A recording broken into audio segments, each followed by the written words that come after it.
Hi అందరికీ నమస్తే. నాన్నమ్మతో వాళ్ళ ఛానల్. పచ్చడి చూడండి, ఖాళీగా ఉన్న వాళ్ళు ఎవరైనా పెట్టుకోవచ్చు. తెల్లగడ్డలు అంటారు దీన్ని.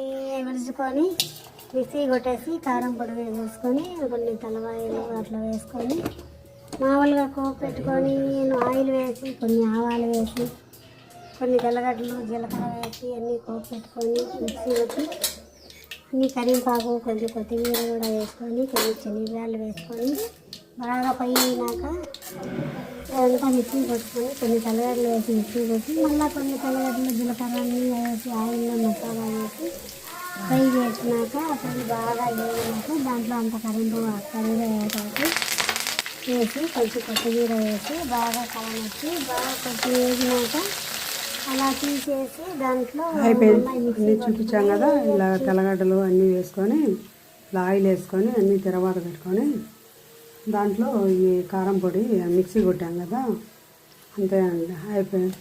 దాంట్లో కారం వేసేసుకుంటే నోరు ఊరించే కారం రెడీ. అన్నం చేసుకొని వేడి వేడి అన్నంలో ఈ తెల్లగడ్డల కారం వేసుకుంటే సూపర్గా ఉంటుందండి.